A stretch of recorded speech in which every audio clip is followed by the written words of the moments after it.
Hello learners, welcome to Unfold You, your favorite digital learning platform where you can discover your hidden potential. I am Dr. Satwinder, your biology mentor और आज हम इस video lesson में करने वाले हैं about Kingdom Plantae. Remember, Kingdom Plantae के अंदर जितने भी plants हैं, चाहे वो किसी भी species, genus, order, class, family या डिवीजन के प्लांट्स हो, everything will come under this. So kingdom Plantae एक ऐसा ब्रॉड ग्रुप है जिसमें सारे के सारे प्लांट्स आएंगे, right. So let's C kingdom Plantae के जो करेक्टरिस्टिक फीचर्स हैं. हमने ऐसे प्लांट्स को स्पेसिफिकली एनिमल से डिफरेंट क्यों रखा है या मोंड्रा, फंजाई या प्रोटिस्टा से डिफरेंट क्यों किया है? Because of some characteristic features which are present only in plants. See, these are multicellular, they are eukaryotic organisms. कुछ algae जैसे Chlamydomonas algae है which is unicellular. उसके अलावा सभी plants multicellular, that means having many cells in their body. Along with this, they are eukaryotic, that means इनका एक true nucleus जरूर है इनके cells के अंदर. So this is first characteristic feature. The second is that they contain a cellulosic cell wall. Remember, plants के अंदर cellulose की बनी हुई cell wall होती है, लेकिन animals में कभी भी cell wall नहीं होती है. उसमें cell membrane is present. So cellulosic cell wall, that means a cell wall which is made up of cellulose. ये सिर्फ plants के अंदर ही है. Then we have, they contain a single large central vacuole. तो वैक्यूल के अंदर water भरा होता है. रिमेंबर, एनिमल सेल के अंदर जो वैक्यूल्स है they are small in size but they are more in number. Whereas in a plant cell, if you see, this is a cell of almost about 90% of the volume will be occupied by the vacuole. So 90% जो इस plant cell का volume है ये कौन occupy कर रहा है? ये vacuole. So that means that vacuole is quite large in size, right. Then the reserve food is starch and lipids in some cases. Starch भी ग्लूकोज के बहुत सारे यूनिट्स मिला के बनता है. Whereas in case of animals, we know that the reserve food is in the form of glycogen, which is also formed up of n number of glucose units attached together, but it is still different from starch, right? Then it contains plastid, very important because all the members of Kingdom Plantae are basically autotrophic. वो solar energy को use करके अपना food खुद बना सकते हैं, जिसके लिए उनको स्पेशल एक बॉडी चाहिए. That is the, I mean to say the cell body. वो क्या है? That cell organelle is called as plastids and this plastid possess photosynthetic pigments, right? Or photosynthetic pigments like chlorophyll, it may be xanthophylls, it may be carotenoids. So many photosynthetic pigments, they are present inside the chloroplast. So chloroplast is a type of plastid. Then they have an autotrophic mode of nutrition, that is they can synthesize their own food with the help of sunlight and this pigment and along with carbon dioxide, right? So growth is indefinite. अगर हम देखें तो हमारी growth एक definite stage के ऊपर आके रुक जाती है. नो डाउट सेल रिपेयर चलता रहता है. New cells are being formed to replace the old cells in animals. लेकिन हाइट अगर आप कहें तो ह्यूमंस के अंदर भी average 6 feet, 5 feet to 6 feet और maybe some humans are more than that also. लेकिन प्लांट्स में ये ग्रोथ जो है it is indefinite because of the presence of meristems. तो मेरिस्टेम्स इस तरह के पॉइंट्स हैं, टिश्यूज हैं जो कि ग्रो करते रहते हैं थ्रू आउट देयर लाइफ. तो पूरे लाइफ स्पैन में प्लांट हमेशा ही ग्रो करता रहता है. And what why? Because there is presence of meristem. अगर ये प्लांट की मैं टिप की बात करूं, इस तरह से ब्रांचेस जा रही हैं. On the tip there is the apical meristem और रूट के टिप के ऊपर भी there is root apical meristem. तो रूट भी नीचे से ग्रो करती रहती है एंड स्टेम में जो ऊपर को ग्रो करती रहती है always, right. So now if you see classification of plants, so plants can be differentiated according to some criteria. Let's see, plants जिनके अंदर well differentiated plant body नहीं है what do I mean by this? Not having a well differentiated plant body का मतलब कि उसके अंदर हम लोग स्पेसिफिकली ये नहीं देख सकते कि this is the root, this is the stem and the leaves, right? तो ऐसी प्लांट बॉडी को हम थैलस बोलते हैं। एंड ये ग्रुप के जो प्लांट्स हैं जो थैलस फॉर्म करते हैं, that means there are no true roots, no true stems and no true leaves. इसको हम बोलते हैं thallophyta. Remember, the word thallo comes from the thallus-like body and the phyta means जो कि ये plant से word आया है, right? But another class of plants which has got a differentiated plant body, differentiated plant body का मतलब है that it has specific roots हैं, stem है, leaves हैं और other organs हैं, right? But in this group also it can be further classified ऐसे plants जिसमें specialized vascular tissue नहीं है। What is vascular tissue? Vascular tissue वो tissue है xylem और phloem जो कि food और water की conduction कर रहा है, right? लेकिन ये कुछ group of plants हैं जिनके अंदर vascular tissue नहीं है, that is bryophyta. But with vascular tissue, bryophyta के next जो भी groups हैं सब में वैस्कुलर टिश्यू है, लेकिन some of them do not produce seeds. अगर वो सीड्स नहीं प्रोड्यूस करते बट वैस्कुलर टिश्यू है, देन इनको हम टेरिडोफाइटा के अंदर ले सकते हैं। Remember, this is with the vascular tissue, this is not without, okay? Without वाला एक ही ग्रुप है, दैट इज ब्रायोफाइटा, और विद वाले बाकी सारे हायर ग्रुप्स, क्योंकि एवोल्यूशनरी बेसिस के ऊपर भी अब एवोल्यूशन बढ़ते हुए जो गुड फीचर्स हैं, जो अडेप्टेबिलिटी के लिए अच्छे हैं, वो सब फीचर्स आ रहे हैं। So that means these all plants are with the vascular tissue, but these are not producing the seeds. वो हम टेरिडोफाइटा के अंदर लेंगे। लेकिन जो seeds को produce करते हैं, they are called as phanerogams. They can further be classified into two types. इनमें से कुछ ऐसे हैं which bear naked seeds. वो क्लास है gymnosperms. That means naked seeds का क्या मतलब है? फ्रूट्स नहीं है उसमें, तो सीड्स है, सिर्फ सीड्स लगते हैं प्लांट में, फ्रूट्स नहीं लगते हैं। लेकिन जो सेकेंड ग्रुप है ये बियर करता है seeds inside the fruits. That means these are fruit bearing plants and this will be considered under the group angiosperms and can be further classified depending on whether there is one cotyledon or there are two cotyledons. So this is kind of, you can say, a blueprint for the entire chapter or the entire topic, this one, the kingdom Plantae, right? So in this case we are going to take this up one by one and see their characteristic features. So let's see this, okay? Now we have another classification. See, हम लोग broadly देखेंगे कि इन सब categories में होता क्या है। एक हमारे पास अब कैटेगरी आ गई है जो सीडलेस हैं, जिनमें सीड्स नहीं होंगे, एंड दूसरी कैटेगरी है जिसमें सीड्स होंगे। वी नो कि जो सीडलेस वाले हैं सबसे पहले thallophyta, then bryophyta and pteridophyta, whereas जो सीड बेरिंग हैं those are gymnosperms and angiosperms. Let's see, thallophyta के अंदर the undifferentiated plant body is called as thallus. Vascular tissue कोई भी नहीं है। रिमेंबर, अगर मैं इस चार्ट को आपको एक समरी देना चाहूँ तो आई कैन से कि सबसे पहले जो यहाँ पे टेरिडोफाइटा के अंदर vascular tissue I, okay, first time, and सबसे पहले सीड्स आए जिम्नोस्पर्म्स में, लेकिन सबसे पहले फ्लावर्स आए एंजियोस्पर्म्स में। So these are the flowering plants. So let's see, undifferentiated bodies है जिसके अंदर thallus, that means there are no true root stem leaves, there is no vascular tissue because हमें पता है vascular tissue सबसे पहले टेरिडोफाइटा ग्रुप में आएगी। Then the reproduction is sexual and asexual, both type. Remember, सभी classes के अंदर जो reproduction है वो sexual और asexual दोनों तरह हो सकती है, right? Now the bryophyta में there are no proper shoot system or root system because there is no true root stem or leaves. Then there is no vascular tissue because again I'll repeat कि vascular tissue सबसे पहले pteridophytes में आई है।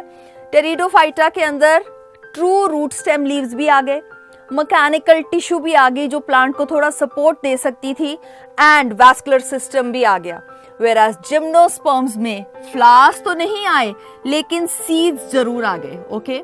And you must have scene, अगर आप कहीं पे hilly area में ज़्यादा ट्रैवल करते हैं तो रोड साइड पे जब हम कार लगा के बैठते हैं तो क्या होता है, those wooden cones you must have seen. तो पाइनस या साइकस जो प्लांट्स हैं वहाँ पे हिली एरियाज के, उनके जो कोन्स हैं those are only acting as flowers but they are not true flowers, okay. Then angiosperms में these are the flowering plants and seeds are not naked, that is seeds are enclosed in a fruit, okay. So then we see thallophyta जहाँ पे true root stem leaves नहीं है, इसमें हम algae और lichens को consider कर सकते हैं। Bryophyta is further divided into classes, that is mosses, liverworts and the hornworts, whereas pteridophyta के अंदर ferns आएंगे। And gymnosperms are the evergreen plants or the cycads, and angiosperms में दो टाइप, one is monocotyledons जिसमें एक cotyledon है seed के अंदर, and dicotyledons जिसमें there are two cotyledons inside the seed, right? तो इसके साथ ही हम देखते हैं about the first group, that is thallophyta, जिसके अंदर सारी की सारी algae आ जाएंगी। The examples are Spirogyra, Eulothrix, it may be Cladophora, it may be Ulva और Cara, किसी भी तरह की algae हो सकती है। कुछ filamentous structures आपको दिख रहे हैं like this, the Spirogyra, unicellular भी हो सकती है जैसे Chlamydomonas, and it can be colonial also, colony में रह रहे हैं बहुत सारे cells. So let's see. अब ये plants they do not have a well defined body, this we know because तभी हमने इसको thallophyta के अंदर डाला है because इसके अंदर कोई true root stem leaves नहीं है, and these are called as algae. The habitat is mostly aquatic, तो पानी ज़रूरी है। Mostly आपने algae देखी होगी freely floating on the surface of rivers, ponds, बहुत सारे ऐसे जहाँ पे stagnant water है वहाँ पे भी हो जाती है। लेकिन अगर terrestrial environment में भी कभी आपने algae को notice किया हो तो वो हमेशा moist terrestrial environment में रहती है जहाँ पे पानी है पास में, right? Because it does not have a vascular tissue, तो इसको directly absorb करना पड़ता है पानी, right? So now examples are Spirogyra, Eulothrix and all these are basically the examples including Cara, Cladophora. तो ये सब examples किसके हैं? ये thallophyta या algae के examples हैं। Second group is bryophytes. Bryophytes के अंदर अगर हम देखें बिल्कुल सिंपल टेरेस्ट्रियल प्लांट्स हैं, तो अब इनको पानी की उतनी ज़्यादा ज़रूरत नहीं है, लेकिन यस ये उन्हीं एरियाज़ में फ्लरिश कर सकते हैं जहाँ पे लैंड भी है और वाटर भी। वाई? बिकॉज इनको ग्रो करने के लिए लैंड चाहिए और इनको फर्टिलाइजेशन के लिए इनकी जो मेल गेमीट्स हैं वो वाटर के थ्रू स्विम करके फीमेल पार्ट तक पहुँचती हैं, इसलिए इनको कहा जाता है that they are the amphibians of plant kingdom. Just like frog है, उसको वो पानी में भी रह सकता है, वो लैंड पे भी रह सकता है। So these are those plants bryophytes which actually flourish on the land but they require water also for their fertilisation process, right? Then they live in damp and sandy habitats, hence they are called as amphibians of plant kingdom. तो sandy habitats इनको चाहिए होते हैं। They grow during rainy season forming green carpets और mats on damp soil, rocks, walls, tree trunks के ऊपर green colour के mats की तरह ये लेयर्स बना देते हैं। Vascular tissues, that is the xylem and phloem, are absent in this case. True root stem leaves यहाँ पर भी absent हैं, लेकिन इसके अंदर कुछ root like structures, कुछ stem like structure and कुछ leaf like structures are present, but they are not true root stems or leaves, right? So this was about bryophyta and the mechanical tissues जो हैं वो भी absent हैं। Mechanical tissue हमेशा एक plant को support देती है जिसकी वजह से वो खड़ा हो सकता है। So इसकी वजह से ये जो bryophyte plants हैं, these are very small height plants, okay? तो इनकी height बहुत ज़्यादा नहीं होती है because उनका supporting structure और mechanical tissue is absent. So what we have basically seen, एक तो true root stem leaves नहीं है, vascular tissue नहीं है, and then the mechanical tissue is also not present, और seeds और flowers की तो यहाँ पे अभी बात ही नहीं आई है, right? So these are the features of bryophytes. So these are some of the examples. One of the example is Riccia, then is Marchantia and Funaria. So you can see some leaf-like structure, but they are not true leaves, right? So these are the examples of, these are some of the common bryophytes which you can see, but you won't be able to see them in this habitat. ऐसे बहुत commonly दिखता नहीं है because इनकी geographical distribution बहुत कम है, because ऐसे area चाहिए इनको specifically which are sandy areas and पास में water भी होना चाहिए. So moist conditions के अंदर ही grow कर सकते हैं. और इसके साथ ही we will be studying about the next group, that is pteridophytes. तो pteridophytes, see this is the video, so you can see very clearly कि pteridophytes हैं क्या. Girls out there, don't look at the beautiful watch and the ring. हम लोगों ने basically यहाँ पे आपको फर्न्स पे कंसंट्रेट कराना है. तो आपने ऐसे फर्न्स देखे ज़रूर होंगे, लेकिन बात यह है कि आपको शायद पता नहीं होगा that these are the fern plants. If you have seen, अगर बुके आप लेने जाते हो फ्रेंड्स के बर्थडेज पे के लिए आप लेते हो बुके, तो उसके साइड पे जो लीव्स लगे होते हैं इस तरह के, दोज आर बेसिकली फर्न्स. बड़े ही कॉमन ऑर्नामेंटल प्लांट्स भी हैं. घरों में हम लोग फ्लावर पॉट्स के अंदर बहुत ज़्यादा इसको ग्रो भी कराते हैं. So these are the pteridophytes. So let's see ये टेरिडोफाइट्स के बेसिक फीचर्स हैं क्या. ये ओल्डेस्ट वैस्कुलर प्लांट्स हैं. दैट मीन्स सबसे पहले वैस्कुलर टिश्यू इसमें आई थी जाइलम एंड फ्लोएम. तो first time xylem and phloem यहाँ पे आया. देन प्लांट बॉडी, अब ट्रू रूट स्टेम लीव्स भी आ गए इसमें. देन डोमिनेंट फेज जो है वो स्पोरोफाइट है, that means it bears spores. तो अगर आप इन लीव्स को अब ध्यान से देखो तो पिछले सरफेस के ऊपर there are certain round structures which are called as sporangia. Remember, sporangia biology के अंदर वो कोई भी स्ट्रक्चर है which bears spores, right. Then These are seedless. अब सीड की बात, फ्लावर्स की बात हम यहाँ पे नहीं कर रहे हैं बिकॉज वो होता ही नहीं है इसमें. These are called as vascular cryptogams because they do not produce seeds. तो इसलिए इसको cryptogams बोलते हैं. Vascular इसलिए because इनके अंदर vascular tissue है, that is the xylem and the phloem is present for the conduction of water and minerals and food. Then flowers are absent. Gametophyte जो है ऐसा स्ट्रक्चर इसके लाइफ साइकिल के अंदर होता है जिसमें गेमीट्स बनती हैं to help these plants for sexual reproduction. So बहुत ही छोटा होता है, इनकंस्पिक्युअस और it is not very prominent, right. Then the sex organs which are present, they are multicellular and fertilization यहाँ पे भी जो gametes हैं they travel through water.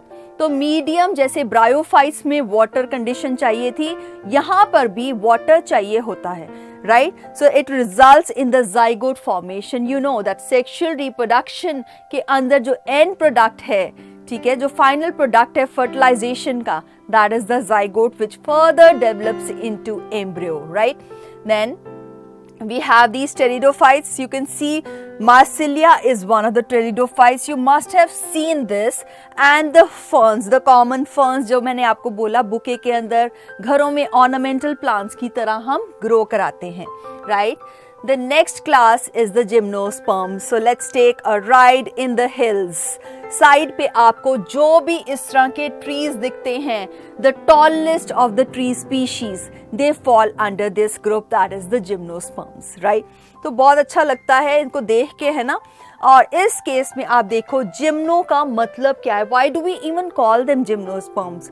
Gymno means naked and sperme means seed because इनके अंदर आपको कभी भी flowers नहीं दिखेंगे. Can you see some flowers? No, there are no flowers. Directly seeds लगते हैं, इसलिए seeds are naked. Okay, then plants of this group bear naked seeds and they are usually perennial.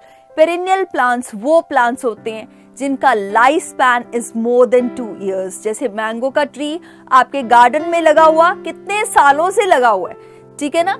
So perennial plants means having a lifespan of more than 2 years. They are evergreen plants and they are woody, right? Then they have well developed vascular tissue, but एक चीज है कि इसके अंदर xylem vessels are absent. Remember, vessels are characteristic features of angiosperms and not gymnosperms. Then flowers composed of two types of sporophylls, microsporophylls and megasporophylls. Those are not actually true flowers. वो flowers नहीं हैं, वो cones हैं. So उन cones का जो एक एक structure है, those are called as sporophylls. तो स्पोरोफिल्स लगे हुए हैं जिससे कोन बन रहा है, right. So actually that cone is an aggregation of sporophylls. तो बहुत सारे स्पोरोफिल्स इकट्ठे मिलके कोन बनाते हैं जिसके अंदर जो है सीड्स लगते हैं. Then pollination is anemophilous. Anemophilous मतलब आप कभी भी हिली एरियाज पे गए तो हवा बहुत चलती है वहां पे. So pollination by means of winds is called as anemophilous. Fertilization here does not require a water medium. जिस तरह से हमें ब्रायोफाइट्स और टेरिडोफाइट्स में फर्टिलाइजेशन चाहिए थी, right. Then there is formation of pollen tube. और इस टाइप की पोलन ट्यूब जो बनती है फर्टिलाइजेशन के लिए for transfer of male gametes to the female part, the process is called as siphonogamy. So these plants are siphonogamous. And zygote here develops into an embryo just like any other plant having a sexual reproduction. जिसमें zygote बनता है, it develops into embryo. So let's see a few more things about gymnosperms. We know that gymnosperms are having ovules. इनके अंदर ovules हैं, इस वजह से seeds हैं. Because ovules की fertilization से बनते हैं seeds, लेकिन ovary की fertilization से बनते हैं fruits. क्योंकि यहाँ पे फ्लावर्स नहीं है तो ओवरीज नहीं है, सो इस वजह से फ्रूट नहीं है. So fruit will not be there but seeds are there. So that is why they are called as naked seed bearing plants, right.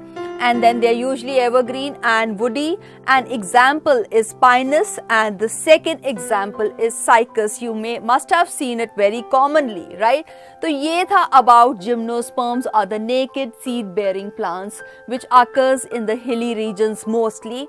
Coming on to the wider group of classes, ये जो है angiosperms, इतना wide group है कि सारे के सारे आपने देखा, आप बाहर जाइए कितने सारे प्लांट्स हैं जो एंजियोस्पर्म ग्रुप्स के अंदर हैं. All the plants which bear flowers will fall under this group, right? So ये जो angiosperms हैं, इनके अंदर देखो seeds हैं, but they develop inside an organ which is modified to become a fruit. And remember what that organ is. We are talking about ovary. और ये ovary किसके अंदर होती है? Ovary is basically the part of the flower. So that means flowering plants हैं जिसके अंदर ovary है. ओवरी डेवलप करती है फर्टिलाइजेशन के बाद इनटू फ्रूट, एंड जो उसके अंदर ओव्यूल्स हैं वो डेवलप करते हैं into seeds. These are also called as flowering plants. सबसे abundant group है terrestrial plants का. And the plant body is again sporophytic. Sporophyte means any structure which bears spores, right? And then plants may be herbaceous हो सकते हैं herbs की तरह, that means soft stem वाले, or it may be woody. They may be annual, that is having lifespan of 1 year. They may be biennial, having lifespan of less than 2 years, or that I can say between 1 and 2 years, or these plants may be perennial also. तो perennial plants हैं जो they are having a lifespan of more than 2 years. Well developed vascular system है, लेकिन यहाँ पे xylem में vessels भी आ गई हैं, right? तो आप evolutionary देख सकते हो कि किस तरह से पहले तो true root stem leaves ही नहीं थे और मैकेनिकल टिश्यू भी नहीं थी, तो धीरे धीरे पहले मैकेनिकल टिश्यू आई, ट्रू रूट स्टेम लीव्स आए, देन वैस्कुलर टिश्यू आ गई, उसके बाद सीड्स आ गए. Firstly seeds were naked and then they bear the seeds, they had flowers also. ठीक है, तो इस तरह से एक बाय एक स्टेप है जो एवोल्यूशन में आप देख सकते हो किस तरह से बढ़ते गए. That means evolutionary we can call angiosperms as the most advanced group. और इसके साथ ही we have presence of double fertilization, जिसमें जाइगोट तो बन ही रहा है, लेकिन जाइगोट की नरिशमेंट के लिए एक और टिश्यू बन रही है जिसको हम एंडोस्पर्म बोलते हैं, right. And then along with this fertilization में non-flagellated male gametes which are carried by pollen tube. So if you see pollen grains जो होते हैं वो उनके अंदर कोई भी फ्लैजिला नहीं है, but they are transferred to the female part with the help of certain agencies, जिनको हम बायोटिक या एबायोटिक एजेंट्स बोलते हैं, जैसे bees, butterflies, for that matter monkeys, snakes, elephants, बहुत सारे एनिमल्स जो हैं वो बायोटिक एजेंट्स ऑफ पॉलिनेशन हैं. एंड एबायोटिक में विंड, वाटर, तो ये सारी जो मेल गेमीट्स हैं they are carried with the help of a pollen tube to the female gamete, that is the egg. So once it falls on the stigma of the flower, the pollen tube is formed. So I can say here also the fertilization process जो है that is also siphonogamous, that means taking place with the help of a pollen tube. तो siphonogamy यहाँ पर भी है. Then fertilized ovules ripen into seeds, whereas ovaries are converted into a fruit. So this was about the angiosperms, but we need to compare the angiosperms and the gymnosperm group of plants. Plants of this group bear naked seeds. यहाँ पे seeds हैं, they develop inside an organ. That means they develop inside the ovary and they are fruit forming also. यहाँ पे plant embryos, they contain many cotyledons, but here they have structure called as cotyledons, which may be 1 in number or it may be 2 in number. In the third thing, we can see plants of this group are usually perennial plants, that means more than 2 years of lifespan, evergreen हैं और woody हैं. Whereas on the other side, these plants can be annual, they can be biennial or perennial, they may be herbaceous, that is they may be non-woody or they may be woody. But we know, as we know, angiosperms can have 1 cotyledons or 2 cotyledons, and they can further be classified according to this criteria into monocotyledons or dicotyledons. तो जिनमें एक cotyledon है, those are monocotyledonous, and जिनमें 2 cotyledons है, that is dicotyledonous. So let's see the differences between the monocots and the dicot plants. We know, अगर आपने corns खाते हो आप बहुत शौक से, तो आप कॉर्न के किसी भी सीड को 2 पार्ट्स में कट करने की कोशिश करो, you will not be able to do it. You may break it into as many number of pieces, but actually में आपको दिखता है कि वहाँ पे कॉटिलेडन सिर्फ एक है. इसी तरह से आप अगर पीज को देखो, राजमा बच्चों को बहुत पसंद होते हैं, तो जब वो राजमा का आप अपर पील निकालोगे तो बीच में से आपको 2 कॉटिलेडन्स दिखेंगे. भीगे हुए बादाम देती होंगी मम्मा, है ना, तो क्या करते हैं, जैसे अपर स्किन निकलती है, we can divide it into 2. तो वो 2 क्या हैं, what are those? Those are actually the 2 cotyledons, right. So यहाँ पे ये मेज ग्रेन दिखाया गया है. इसके लीव्स के अंदर जो विनेशन है that is parallel. That means अगर this is the mid rib, तो बाकी जो वेन्स एंड वेनलेट्स हैं इससे पैरेलल होंगी. वेयरएज अगर मैं डाइकॉट्स की बात करूं तो यहाँ पे रेटिकुलेट या नेटवर्क बना हुआ है, दीज आर नॉट पैरेलल. तो इस तरह से नेटवर्क बन जाता है विनेशन का, right. Whereas on the other side, vascular bundle, यहाँ पे किस तरह से अरेंज्ड है मोनोकॉट्स के अंदर, यहाँ पे they are scattered vascular bundles. तो ये स्टेम का कट सेक्शन दिखाया गया है जहाँ पे vascular bundles हैं वो इस तरह से scattered हैं. Whereas here the vascular bundles are arranged in the form of a ring. तो ये vascular bundles यहाँ पे अगर हम कट सेक्शन देखें तो रिंग की फॉर्म में अरेंज्ड हैं. In this case, floral parts are usually in the multiples of 3. That means petals will be 3, can be 6 or it can be 9. Whereas floral parts in this case, that is in dicots, is usually multiples of 4 or 5. It can be 4 or 8, it can be 5, 10 or 15. Right? यहाँ पे fibrous root system है, यहाँ पे tap root system है in case of dicots.